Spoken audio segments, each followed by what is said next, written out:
members enjoy many benefits of club membership, as you can see on this slide. Please take a minute to read it and see what I mean.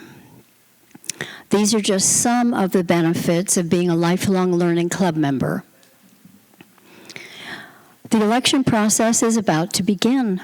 You'll be getting an email in a couple of days, so please give some thought to being a candidate for our leadership team. As you know, some of our leaders are terming out, like our treasurer in the back of the room there. So we really need candidates for the board in order for the club to continue. The association always wants us to remind you that the views expressed here in our presentations are those of the speakers and may not reflect the views of the association or our club leadership. So let's begin. I'd like to now introduce our wonderful program chair, Juanita Brown, who will introduce our speaker. Juanita. Thank you, Ms. Donna. You're welcome. Good morning, everybody, and welcome to Lifelong Learning. So glad to see you here. She skipped ahead and got to today's presentation, but I'd like to take a back step for a minute and talk about what's coming up. Because next month on the 7th, I don't know how many of you know Alec Pridgeon, but he's coming to talk about hummingbirds. And I was so excited about learning about hummingbirds, and I was talking to a friend who bought me a feeder. Do you know how much fun it is to watch hummers flipping around in your yard? I just love it, and so I'm looking forward to that presentation. And then we have another one, a doctor who's going to help you prepare for your annual meeting with your doctor, because you've got 15 minutes, and this will help you figure out how to use it. But today, we're having another important message about medical information. Holly Sweeten has been here before, and she's a wonderful speaker, and she's all kinds of credentialed nurse, and she's going to talk to us today about how to recognize the people wandering around in your hospital room. So, Holly, please come and enlighten us.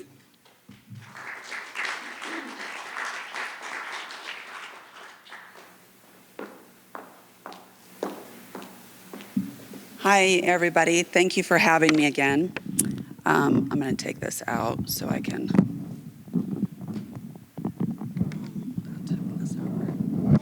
There we go. So I want to, I thought that this was really important. If any of you have ever been to my previous ones before, basically I talk about, that was just an overview of how to advocate for yourselves and what you needed to do to protect yourselves and to advance directives, and we focused a lot on that. This presentation, I think, is so important because if you or a family member has recently been in the hospital, you can attest to just how many people wander in and out your rooms. They may have badges on, they may not have badges on. So we're going to go over that today and your role in advocating for yourself when you're meeting those people. So again, thank you for having me here. We'll get started. So first things first, it doesn't seem to be working. The clicker's not clicking.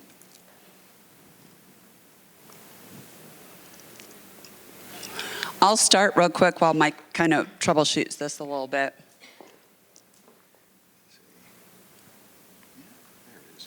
Oh, okay. So what'd you push? Just that one. Okay, sounds good. Sometimes be a little stubborn. Okay, thanks. Okay, so basically I wanted to start by kind of giving you just a teeny background on my career and let you know where I'm from. If you guys have heard this before, please, bear with me. And the only reason I share it is because I think that it's important so you know that, I've got experience in these various issues. So I started nursing in the late 80s, and I started out in ICU, and I did ICU for about 7 years, and then I did ER for about 10 years, and then I did trauma resus for about 3 years. And then I decided to kind of learn the business end of things, so I went up and I did case management for about 4 years, and then I was a kidney transplant coordinator for about another 3-4 years or so, and then I went into leadership. And I've been there ever since. But my leadership has always been still dealing with patients. Throughout my career, when I hit about the ER mark, I started working with attorneys doing legal nurse consulting, and I was a certified legal nurse consultant. And that role basically encompassed working for both defense and plaintiff and putting together timelines and kind of analyzing exactly what was going on with these patients that were in the middle of a malpractice suit. And I would actually testify as to standards of care in the courtroom. When I was about 7 years into that, I realized, I thought, there really needs to be an intermediary between the patient being in the hospital and things going horribly wrong and the patient landing in the attorney's office, right? So then I started my patient advocacy business, and I still have that to this day. I don't do it full time like I did at one point. It was I could only truly handle about 5 patients at a time. And I thought about that for a long, long time and thought about the role. And so then I decided to move into education and teach people how to advocate for themselves and their family.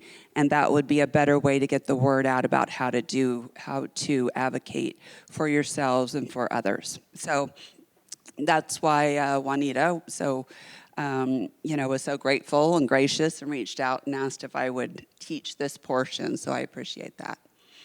So the introduction of this is that patient care is delivered by an interdisciplinary team. Back in the day, and I'm talking probably even up to the mid, like 2015 or something, a large portion of hospitals used what we call the paper chart. Right? That's, remember in the 30s, 40s, 50s, all that, and the chart would hang on the end of the bed for the patients. Well, then it evolved too, because we started getting criteria that had to be in the chart. Then it went to the big fold-out over kind charts that the doctors would go up to the nurse's station and pull those charts and write in and the whole bit. Well, they were realizing there was a lot of gaps with patient care. And so this was the dawn of kind of the computer age back in the early 80s, 90s. And then people started developing what's called EMRs, or electronic health records. And so by doing this, it brought together the team, because they were all charting on one platform that was easy to read. Nobody had to decipher handwriting. And they were able, doctor was able to go in and actually pull the records for physical therapy and find out what was going on, how long had the patient walked, et cetera. So now we come to today's medicine, and we focus on, and you'll hear this word every once in a while, interdisciplinary teamwork within the hospital. And I'll explain to you exactly what that means. But basically, each role contributes to the safety, quality, and outcome of the patient. So patient safety is a core foundation. They have a whole write-up on that on the World Health Organization, and that was cited in 2021. Oh, now I broke your clicker, Mike. You want to there you go. Thank you.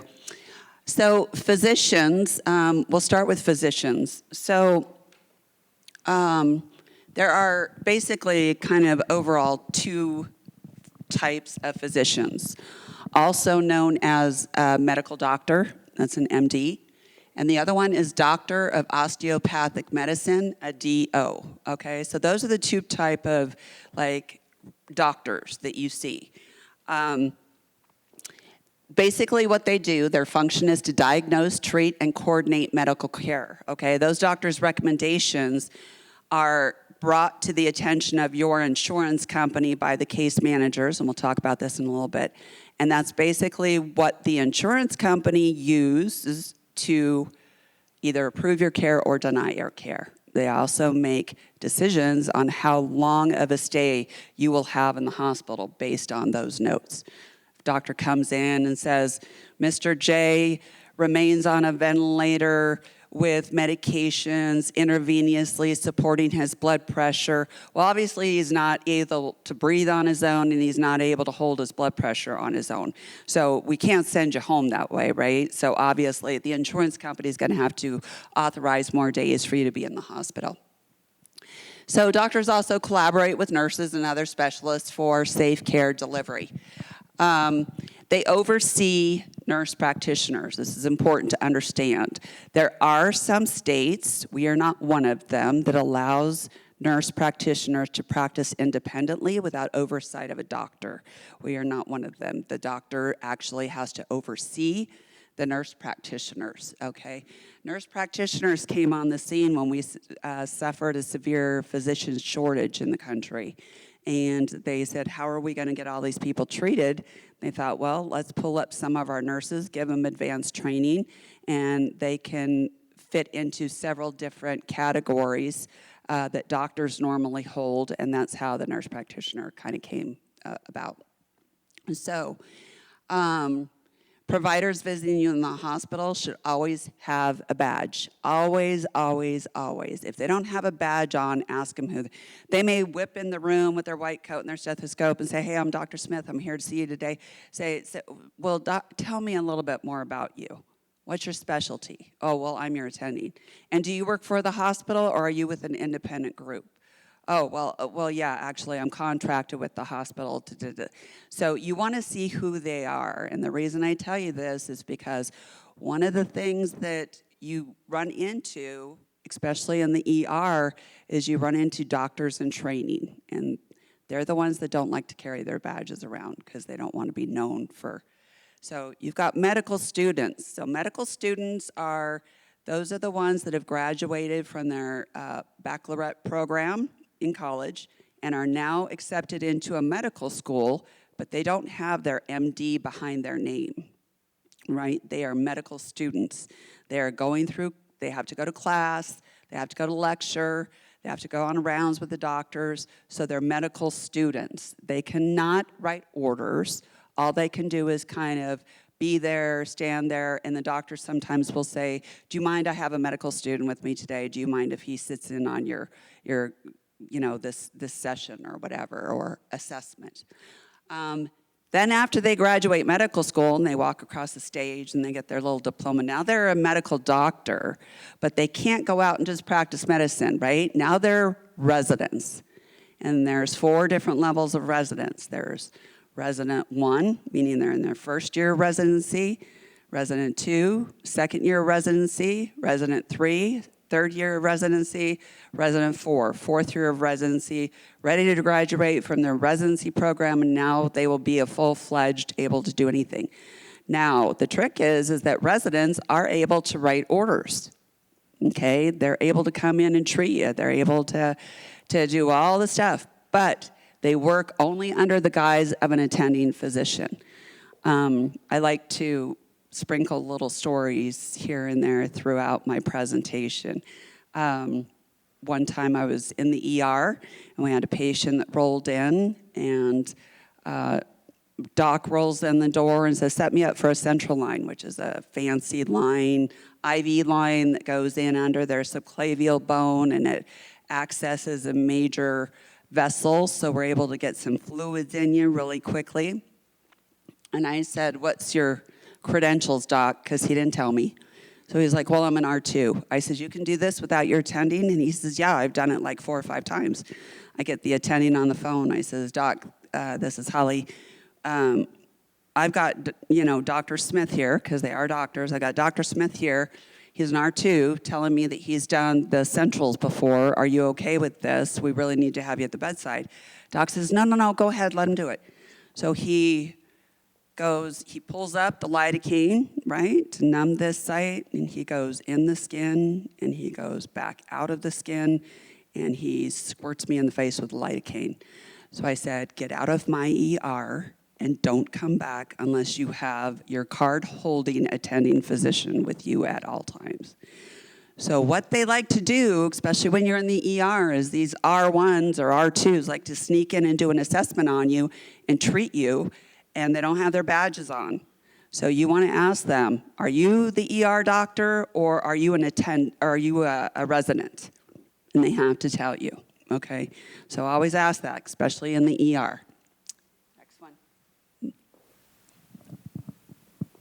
Nurses, look for the badges again. How many of you have been in or traveled through a hospital just recently? Anybody? Yeah? You realize how many people are walking around the hospital wearing scrubs? Dietaries wearing scrubs. Housekeeping's wearing scrubs. The nurses are wearing scrubs. The radiology techs are wearing scrubs. The administration sometimes is wearing scrubs. Admitting personnel is wearing scrubs. Everybody's wearing scrubs, so it doesn't identify them as anything. So if they don't have their badges on, ask them who they are and what their function is, right? This is really tricky when it comes to nurses because nurses are the ones responsible for delivering your continuous care at the bedside. They monitor the patients, they administer the treatments that the doctors have orders, they educate the families. So everybody knows that we have here, and every state has a state board of nursing, right? So we're the Nevada State Board of Nursing. And the State Board of Nursing, all nurses are held to that standard of the State Board of Nursing. They have special duties that they can perform, special duties that they can't perform. Now, an RN, for the most part, can perform every duty that the State Board subscribes to on their website. So they can start IVs, they can hang blood, they can give IV push medications, they can run codes. Some RNs in specialty areas can actually intubate patients. So these RNs, they basically can do anything. LPNs, not so much. They're limited a little bit. LPNs can give oral medications. They cannot give IV push medications. They can't give pain medications, IV push antibiotics. We usually don't let LPNs start IVs because they're not really skilled at that, but they can draw blood. CNAs, certified nurses assistants. These are the ones that can help get you out of bed and sit you up and help you eat dinner and, help you get to the bathroom and things like that. But they cannot do any duties whatsoever that nurses or LPNs can do. No treatment at all. All they can do is administer comfort care, basically. And then medical assistants. These are the ones that took like a 3-month course on how to take your blood pressure. They're in doctors' offices. The doctors usually hire the medical assistants because they can hire them for $12 an hour or $13 an hour versus, $25 or $30 an hour is going to take to get an RN in there. You have to be careful in the doctor's offices with the medical assistants because they'll represent themselves as the doctor's nurse. Well, I'm the doctor's nurse. Just give the information to me, I'll tell them. No, I'd like to talk to the doctor specifically. The problem with medical assistants that while they can do your blood pressure and take your temperature and write it down in the notes, these are the ones, I'll tell you, this is what gives it away. You'll tell them you're on Lasix. They'll say, how do you spell that? So any RN, LPN is going to know how you spell Lasix. The medical assistant is going to write it down as LASSICK, So that's how you know you're dealing with a medical assistant. Okay, so nursing disciplines cannot cross lanes. While the RNs have the umbrella to do everything under the scope, you can't go the other way, right? Medical assistants, LPNs, CNAs can't go up and do everything that the nurses can do. Okay, next slide. Advanced practice nurses. So again, like I said, about 10, 15 years ago, we suffered a doctor shortage. So the solution was to bring in APRNs, which is advanced practice nurses. So they encompass all kinds of different titles. They can be nurse practitioners, clinical nurse specialist, CRNAs, which are certified registered nurse anesthetist, and nurse midwives. So they basically kind of have expanded duties. They can do things that RNs can't because they've received more education. They extend access to care and improve cost effectiveness, right? These doctors that were suffering and said, 5 out of 7 of their partners moved out of state to, do whatever, retire or whatever. Well, now they can bring in 5 nurse practitioners and have them go out and do that. But that one physician that oversees them has to sign off and be aware of everything that they're doing. But it's very, very cost efficient for the doctors to have nurse practitioners. So they play a substantial role in healthcare, and they'll often round in place of a doctor or a DO, especially if you're in a step-down facility. So say, you get admitted, you're at Sunrise Hospital or whatever, and then you end up going to another facility. Oftentimes you'll see a nurse practitioner come in and kind of take over your care. And many times it's for the physician that you saw in the hospital, but now the nurse practitioners are doing that. So the problem with that is that they tend to manage the care many times without talking to the doctor, right?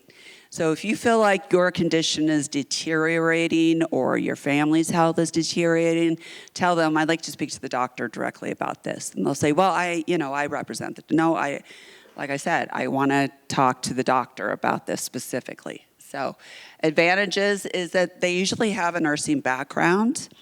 They almost always have it. And you get a lot more compassion. You get a lot more one-on-one time with them. And they kind of understand the patient process holistically as opposed to where the doctor is. Next slide. Allied health professionals. Okay, so these include your team all the way around. Again, all these people come in scrubs, you have no idea who they are. So if they don't have a badge, ask for who they are. Respiratory therapists, they can administer medications, but they can only administer the medications in relation to your respiratory status. Breathing treatments, puffers, that kind of stuff. They can't come in and give you your handful full of medications, your pain medication, that's outside of their scope, right? Everybody in medicine has a scope and they can't step out of that. Physical therapists, these are highly educated and trained staff, and they're found a lot in rehabilitation facilities. Like you've had a hip surgery, you're not doing so well, they don't want to send you home, so they're going to put you maybe in a rehab hospital. Some of those in Las Vegas are like the Encompasses, the PAM has a couple of rehab hospitals.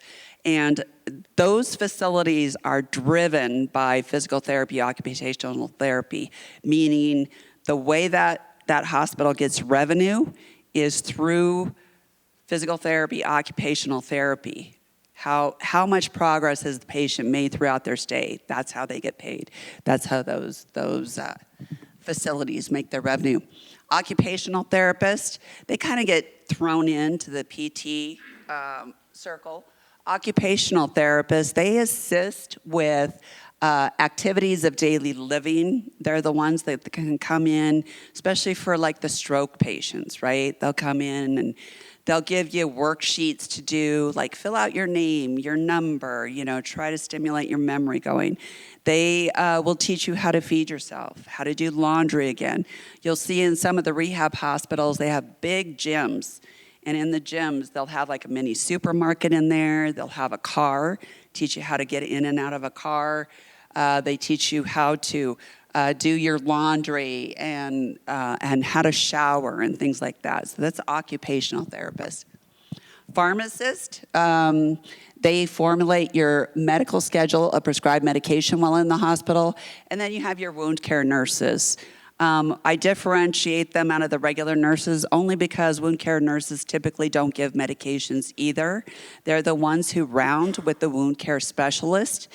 They'll change your dressings. They'll keep on top of the vacuum drainage systems that sometimes they attach to you if you have a really bad wound. So wound care nurses. So again, everybody I've discussed is part of this interdisciplinary team. That's all part of taking care of you, okay? So you can see, starting to really get into the weeds here. There's a lot of people that are talking about you. Next slide. So then we're moving into more of administration. So now we've got quality and risk directors, okay? So usually this position is held by a nurse. Quality and risk, they oversee hospital safety programs and reporting. So they monitor compliance with safety standards and lead initiatives to reduce preventable harm, okay? So they're the ones who focus on falls. So say Mrs. Smith is admitted to room 203 and the dietitian goes in and the dietary staff go in and they put the patient's food on the tray, but the tray happens to be 3 feet away from the tray happens to be 3 feet or 4 feet away from the patient, right? So Mrs. Smith reaches over to grab her glasses and try to get that tray pulled closer to her, but she falls out of bed, all right? Well, now your quality of risk is involved. What happened? She does a whole drill down procedure, and a lot of times they'll hold fancy meetings called root cause analysis.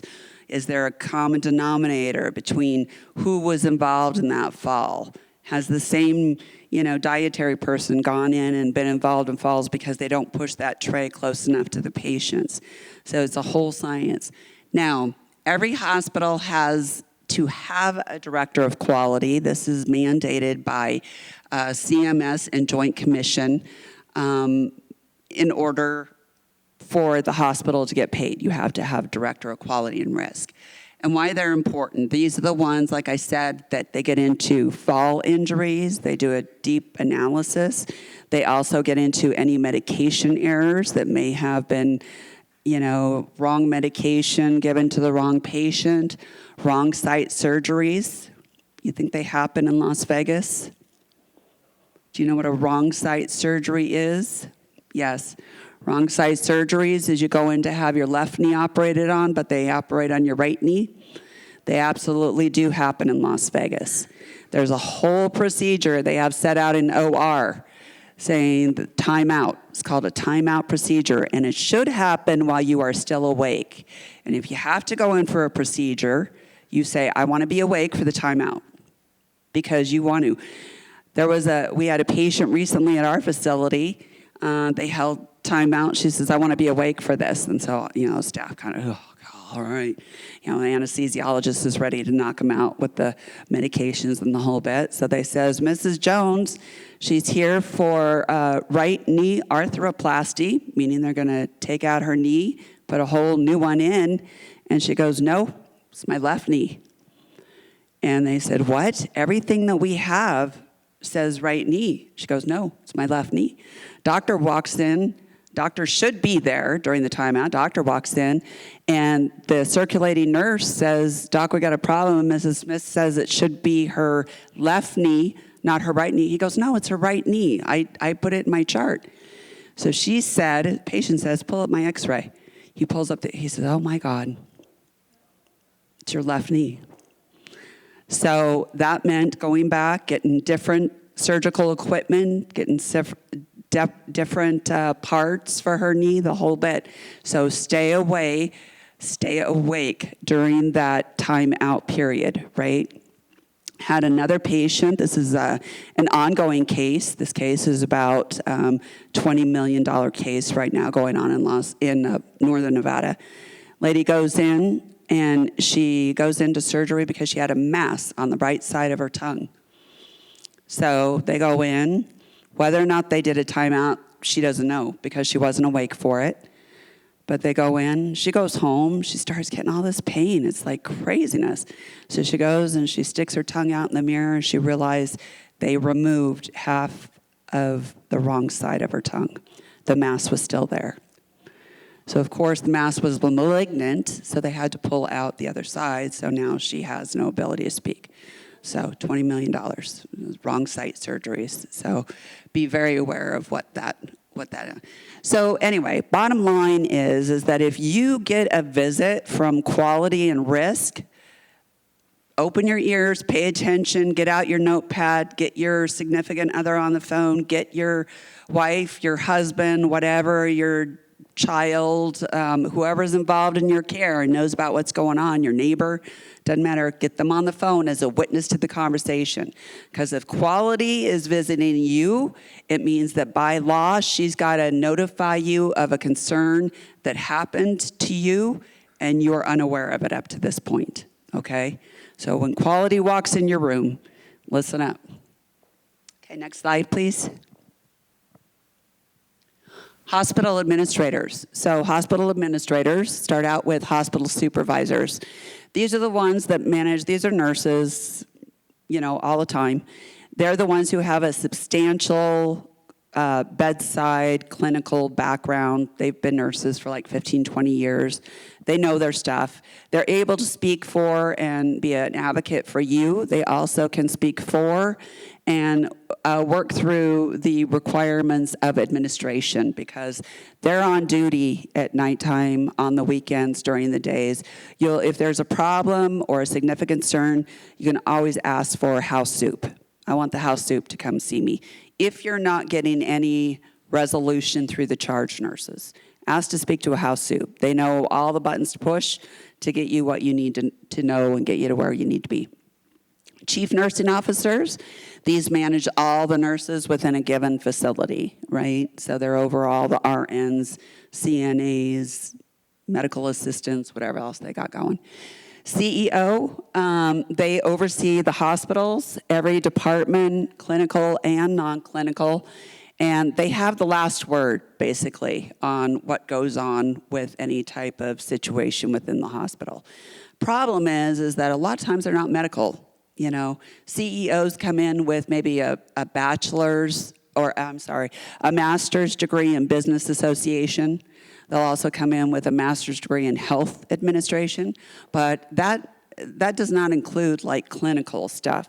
So a good CEO is going to rely on their clinical directors to kind of tell them what standard of care is for any particular specialty. So altogether, the hospital administrators, they develop policies impacting care and delivery. They ensure regulatory compliance and resource allocation. And then they also promote a culture of safety across the organization, right? They're the ones who want to be in the know when things go wrong. So remember, you can always request to speak to any of these administrators. Start with your charge nurse, work up to your house soup, and then if the house soup is still not giving you, just lay down the law. Say, I want to talk to the CEO. And let me tell you what happens every single morning, Monday through Friday, in a hospital. At 9 a.m., they start with what's called a flash or operations meeting, okay? And during that operations meeting, every department goes around and they note whether or not there's any problems going on in their departments. RT, any issues? Nope, we're fine. And they go all down the line through this interdisciplinary team. Now, if the CEO goes into your room and says, I understand that you had a problem the other day because the nurse refused to give you your pain medication and you were in severe, severe pain for 6 hours until the doctor finally came in, that issue that was brought up to the CEO is going to bring it up in that meeting. And they will say to us, under no circumstances is this patient to go without their pain medication. House soup, I want you in there every 2 hours, checking on her and seeing where she's at. Charge nurses, I want you in there, I want house soup, I want you to reach out to the doc and see if we can elevate her pain medication so that she's not in pain. Okay, you get it? You're now on the VIP squeaky wheel.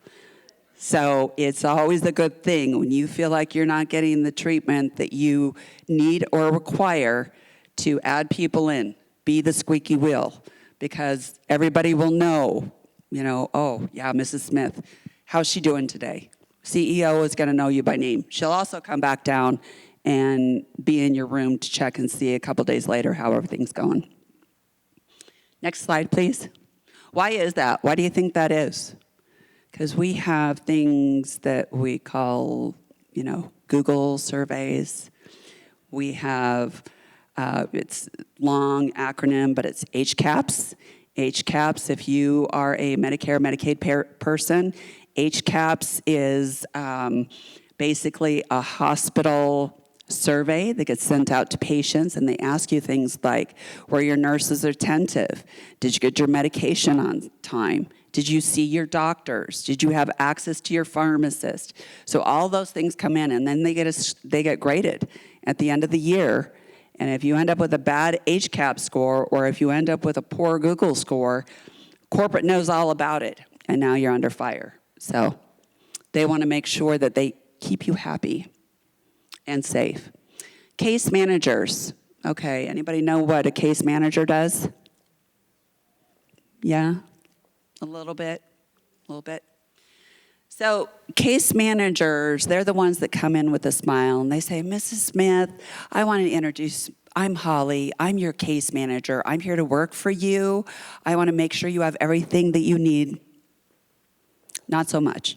They work for the hospital. They work on behalf of the hospital. All they want to do, their job is to make sure the hospital gets paid. That's what case managers do, okay?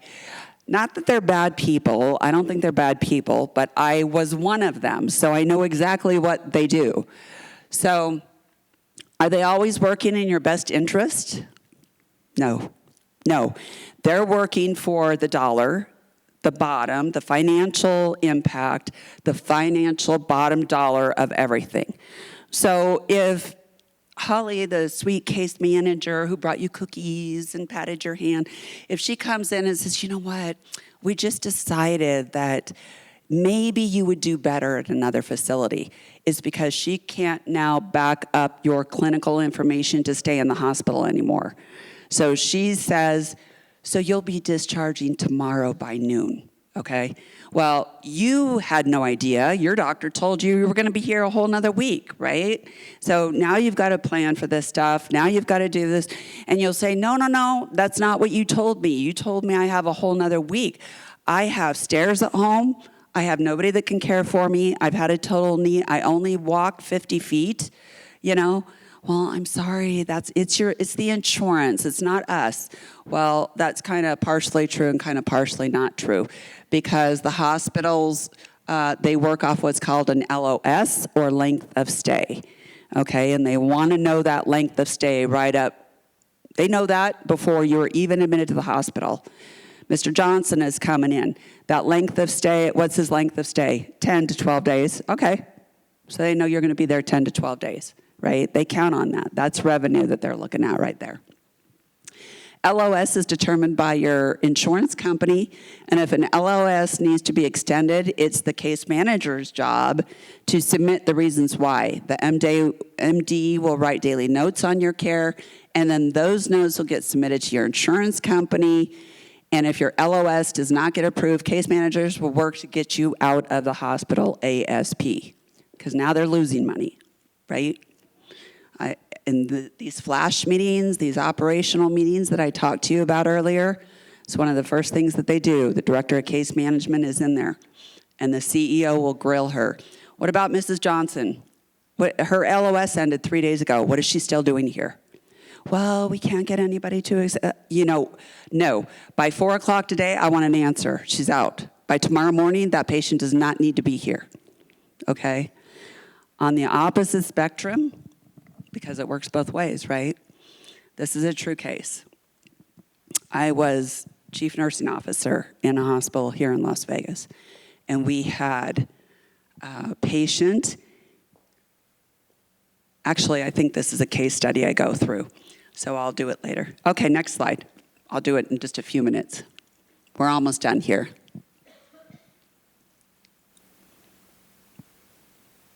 Okay, patient navigators. You see these people when the case manager comes in and says, oh, you know what, I'm so sorry, but the insurance wants you to leave. So within an hour, one of these guys are going to walk into your room. They're a patient navigator. They're the ones who have the resources according to your insurance company of where you can go, okay? They'll come in and they'll show you pamphlets and they'll show you videos and you're able to go here. Give them an ample amount of time. Excuse me, because you want to make your selections carefully, right? Ask your navigators, put them to work. What's their Google score? What's their overall rating within the hospital system? What's their major complaint? Where are they located, right? You don't want to be living at the tip top of Anthem in your beautiful house and they're sending you all the way over to Southwest Las Vegas that's an hour and a half on heavy traffic days for your family to get there. So take all these things into consideration. Where it's at, the cleanliness of the facility, ask to see a video of the facility, get all the brochures, and try to wrap your family members into this process. Because I always tell my patients, send your whoever your point of contact is within your family, have them go and check out these 2 or 3 facilities. Make sure they look good. Make sure patients aren't call lights are going, without being answered, et cetera. Okay, next one. So the importance of knowing your healthcare team, obviously, is that patients should know their team and point of contact. So your point of contact is going to be usually a leadership person. So a leadership person from the administration team will usually come in and introduce themselves. I'm your point of contact. I'm checking to see how you're doing, and these should be done daily. Like, they should be coming back in and talking to you. That's your first point of contact. If you have a major complaint, just tell them, hey, this is what's going on. I'm having this complaint, and blah, blah, blah. It doesn't get resolved, charge nurse. Doesn't get resolved, house supervisor. Doesn't get resolved, CEO. So when you know your medical and health team, it enhances trust, communication, and patient engagement, right? Because that's really what the team is about. The team is kind of like wheels, spokes. You are the center of everything. And then it also reduces medical errors, right? Nope, it's the left knee. Left knee. Okay, next slide. So if you're having an issue and you're finding you're bumping up against everything. You're bumping up against, you can't get answers from people. You can't get answers from people. Call for what's called a family care conference. Hospitals are mandated to have family care conferences. Family care conferences is when you are a patient, is the center of this, and you have a family member with you, or your family members can go and you can be on the phone, however it works out. But the entire multidisciplinary team has to gather and present any information that you want of them to clarify where you're exactly at in your hospital stay, what your challenges are, what's going on, right? That room will be packed. There'll be 20 people, administration, the nurse practitioners, the doctors, the pharmacists, the physical therapist, the occupational therapist, on and on and on. Family care conference. If you can't get results, you call for a family care conference, okay? Next slide. Okay, case example. This is the one I was going to tell you. So 87-year-old male admitted for a stroke, heart attack, had been in the acute care setting for a month, transferring to a long-term acute care. That's basically just a place that has, it has med-surg beds, it has IMC beds, it's just on a different pay structure. So they're not paying as high a dollar to keep you in the acute care hospital as they are the LTAC, right? Long-term acute. Wife resides in Las Vegas. Children all live in other states. The wife was very emotional and children were frustrated with lack of communication. They called for a family care conference, right? Because they couldn't get answers. The CNO, charge nurse, wound care, PTOT, dietary, pharmacy, all in a meeting on the phone with the MD for this family care conference. Unfortunately, the prognosis was very poor. Family was informed in a compassionate manner that continuing care was futile. The family asked for permission to discuss date and time to remove the vent and let the patient pass peacefully, right? So guess what happened? Again, length of stay issue, okay? So the length of stay on this patient was actually not for another 10 days. So the wife comes back and says, you know what, we decided to let him go tomorrow. Do you know what the CEO said in a meeting with everybody there in Flash? She said, LOS is 10 days, make it last for 10 days. Yes. Yes. No, the family didn't know. Because they were told, the medical team was told to say, we're going to try this, we're going to try this, we're going to try this. Yeah.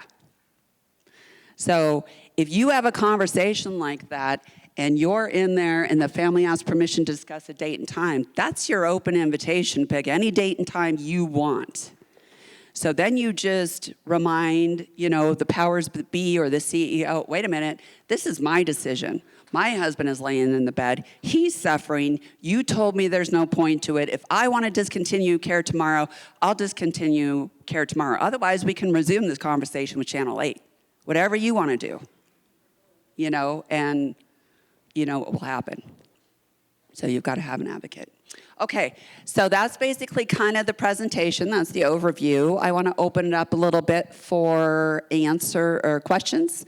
Anybody has questions or answers? The mic is coming.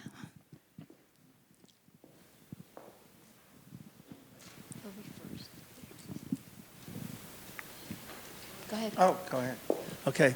First question, you didn't mention physician's assistant, or did I miss that part? Secondly, would DNR override that issue that you have there? Yes. If you, well, that depends. So a patient can be a DNR, but they can be on so many medications and so much medical equipment that we're preventing that patient from dying, right? So if it's already been placed on the patient, and it gets a little tricky. So you roll into the ER, you don't have your health, POA, and you don't have all of that stuff and advanced directives to present. If you don't have your POA and your advanced directives, you're automatically assumed a full code. So they'll do everything, okay? Now it's gonna take somebody to come in and actually say, no, I'm power of attorney, I'm making the decision that we're gonna let them pass. So usually that goes through an ethical board, that's a quality issue, quality risk, the whole bit, and then they decide and they can pull that off, yes. So if you're a DNR, yes, much better deal. You're in a much safer position. Second question was excuse me. Second question, which was the first, physician's assistant, was it mentioned, or did I miss that? Physician's assistant is basically it's very similar to a nurse practitioner and physician's assistant. It's just different type of focus in school, but usually physician's assistant is a nurse as well. Yes. What happens, you've been talking about what we would be doing in the hospital. What if you're discharged, but you're not happy with what you've been told is your condition, what you need to do in the future, etc.? What are your options at that point? Very good question. Okay, so if they come in and the little case manager suite talk to them, blah, blah, blah, and because she may say, you're gonna have to go home, okay, right? And if that happens, write this one down. You wanna use the word this and tell them this is an unsafe discharge, because that will go in the chart, and you tell them this is an unsafe discharge. I'm telling you this now. It doesn't meet the criteria. I am not feeling safe at home, and I want you to chart that. So that will put the brakes right there on your being transferred out. They have to meet criteria to make sure that you're going home safe. Now, if you're already home and you're already discharged, what they're going to do is they're going to say, well, just go follow up with your primary care physician. How long does it take you to get an appointment with your primary care physician, right? So what you do is you go back to the original hospital that you got discharged from, and you show up in their emergency room and you tell them, they sent me home less than 24 hours ago. I told them it was going to be an unsafe discharge. I got home, I fell, and here I am again. So now this is going to go in. So this is very significant because that's considered what they call a sentinel event. If something significant happens to you within a day or so of you stating that you wanted that written in the chart that it was an unsafe discharge, it now becomes what's called a sentinel event. That is mandated, reportable to the state. And what that basically means is that you have Medicaid, Medicare, Medicare will not reimburse for that entire next day because they did you wrong by discharging you early, okay? Same thing for anything that happens in the hospital. If you have a fall in the hospital that causes further injury to you, if you fall in the hospital and you end up with a broken hip, that's a sentinel event. That stay will be disallowed. They won't be paid for it. Question here. Hello. Hi. Wonderful presentation. Oh, thank you. You mentioned the people who come in prior to your seeing the doctor, the MD. Mm-hmm. Is there a problem with them inputting your history? You've already put it on paper, but they come in and ask you a lot of the same questions. Is there a problem in their interpretation of what you're saying? Did you apply that? And another thing, the almost, I don't want to say battle, but the controversy between the insurance and the hospital, and you're remaining in the hospital. Who wins on that? The hospital doesn't get paid if you're gone, and yet the insurance company won't pay. Right. Could So- you say something else? Yes, I sure will. So the first question's pretty easy. So the medical assistants have usually been trained to put in your information. It's pretty simple. They make sure of that information by having you fill out that form before you ever go in and see the doctor, right? Because they want to know. Medical assistant isn't going to know whether or not you've had a transsphenoidal pituitary tumor resection. They won't know what any of that means, but you do, and you've put that on your paperwork. So you're covered because that information is there. It's the doctor's duty to read that. Second question, who wins between hospitals and insurance companies? Usually the insurance companies always come out on top. Unfortunately, we're in a state of, where we are at, that people on the phone having a varying degrees of medical experience are making clinical decisions on whether or not you need to be home. Now, what I tell people is if you're in a sticky situation, you're sick, and your insurance company isn't covering, but you're dealing with the case manager, tell the case manager, I want the name of the case manager you're dealing with the insurance company so I can get on the phone and ask her questions about my care. By law, she has to provide all that to you. And sometimes you'd be amazed because they're saying two opposite things, okay? The insurance company may say, no, go ahead, give her another LOS of 10 days. But the insurance company knows that they can fill your bed with somebody that's on a ventilator, on IV antibiotics, on IV drips, and they can charge, $12,000 a day, where they're only can get reimbursement for $300 a day for you because you're out walking with physical therapy. They don't want that for the next 10 days. Get her out. Let's put somebody in there that we can charge for. So it's always a good idea to get that. Yes, Other ma'am. questions? I was a couple minutes late, and I hope I didn't miss this. But I was recently in the hospital, and I got a bill after for over $10,000 because I was a, quote, outpatient for 4 days.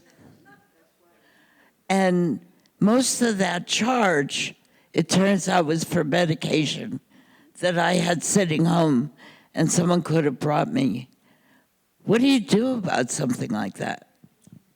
So that's a great question, and yes, it basically happens to every patient, right? It's called, overcharging but you did exactly the right thing. First of all, you got your bill, and you reviewed your bill, and you found out exactly what was on it instead of looking at the thing. I tell patients, don't pay any bills that come your way for at least 3 months. There's a couple reasons for that. First reason is that your insurance, because you'll get a hospital bill 2 days after you've been out of the hospital, right? Glaring. $26,000, boom, right there. They haven't billed the insurance. They don't know what they're going to recuperate. They're not going to know what the reimbursement is. You don't want to be in the middle of paying that $26,000 cash and then find out later that your insurance paid $19,000 of that, right? And then you got to try to get back the money. So always wait at least 3 months because it takes that long for all the bills to cycle. And you've got all the players, right? So you've got what's covered under your insurance because you'll start getting an EOB or explanation of benefits from your insurance company.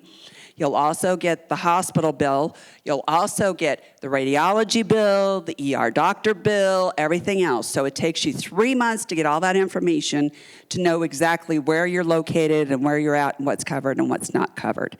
But you did the exact right thing. So if you got your bill and you found out that they were charging you for all these medications, now you get in and you have to argue the insurance company, unfortunately, and tell them, look, I have all this medication sitting at home. I don't know why you billed me for this. So that'll buy you another 3 months of not having to pay that bill. But Holly, that wasn't her issue. Her issue was she wasn't admitted to the hospital. She was an They do outpatient. that. She was, you could, Yeah. 4 days. Yeah. They do that. That's so wrong. So You have outpatient. to ensure, if Right. you're of sound mind, which you are, God bless you, that you had to say, am I admitted? Right. But outpatients, I they still have something else to say. the outpatient clinics are under the oversight of a big facility, right? So you may see, so if you went to Scripps Hospital and you're being treated in Scripps Outpatient Wound Care Center or Rehabilitation Center or something, they, I was put in a regular bed on a medical floor. in the hospital? Okay, so observation, so you were under observation? Okay, so if you were a patient in the hospital, then you're going to get a bill for that. Okay, Last question, Wendy. Yeah, I'll talk to you about it after. Okay. Wendy, last question. oh, thank you. Okay, I want to thank you for being here today. Thank you. This is really, really helpful. But my story is so frustrating because I am an educated, caregiver. And my late husband had COPD and congestive heart failure, but he had been released from the hospital and sent to rehab, and we were planning for him to come home. I knew it was going to be a revolving door, and he was going to be in the hospital a lot, but we were planning for that. But I got a call in the middle of the night from the rehab that he had respiratory failure and was taken to the hospital. And by the time I got there, they had him on breathing machine, which was completely a violation of the DNR. And the doctor told me I had no idea what my husband wanted, and that he's not taking the breathing apparatus out. I had to fight with the hospital. I had to have a meeting. I talked to the nurse, who actually apologized, and the palliative care doctor, and we ended up in a meeting. And it was so emotional, and it was so hard to have a doctor have the audacity to tell me that I didn't know what my husband wanted when we had an advance directive that was signed by him, and I was his caregiver. So they did extubate him after 24 hours. So he suffered for 24 hours because the doctor was terrible. So you're giving us really great advice today, but when push comes to shove, if a doctor wants to behave badly, which he did, I never sued, I never did that, it wasn't worth it. But So if a doctor's I mean, what do you say about things like that? Yeah. I mean, should that have been I mean, they transferred him by ambulance. There was no way I could be there and greet them. It's obvious that the EMTs did something. So what you want to do is, first question, what if a doctor's behaving badly? You go to administration, you say, I don't want doctors staying on my husband's care anymore. He's fired. Find another provider. That's within your right. You can always terminate a doctor, right? Secondly, if a doctor challenges you and says, you don't know and I'm not living up to this, then you also tell that to the CEO, but then that's when you call the medical board, okay? I had a conversation with Dr. Singh. He blatantly disregarded a DNR order. He told me I had no right, fill it out. They'll send you paperwork to get done. It'll lodge against the physician, okay? So you can always fire your physician. You can fire a nurse. You don't like a nurse? She comes in, she just pokes the bear all the time, and your personalities don't match. Just say, I don't want that nurse in my room anymore. It's your health, right? It's too important. So, also one last thing, because I know we're ending here, but within the state of Nevada, actually across the United States, there's what's called a POLST form, POLST form. And that POLST form actually is a form that comes on a bright fuchsia sheet, just the color of her shirt, and it is put in the chart, and it's meant to be that color so that they can flip open to the chart and see exactly, and it transfers with the patient from facility to facility to facility. Anytime a transfer packet is made for a patient, say, you're going to you're at UMC, you're going to transfer over to Encompass for rehab, that PULSE form follows you, and that has all of your information as to what your advance directive, your wishes are, okay? And you can change it. You can change it if you want to as the patient. But if you're already intubated and everything, you're going to have a power of attorney to override that PULSE form. So that's in my previous one. I'm going to be in touch with Juanita to maybe do a little survey of maybe what you guys would like to learn about, because I know insurance and how insurance companies work, that's a big one, and the differences in all the Medicaid, Medicare levels, right? So that's another one too. All right. Thank you so much, Holly. You've been Thank very you. informative.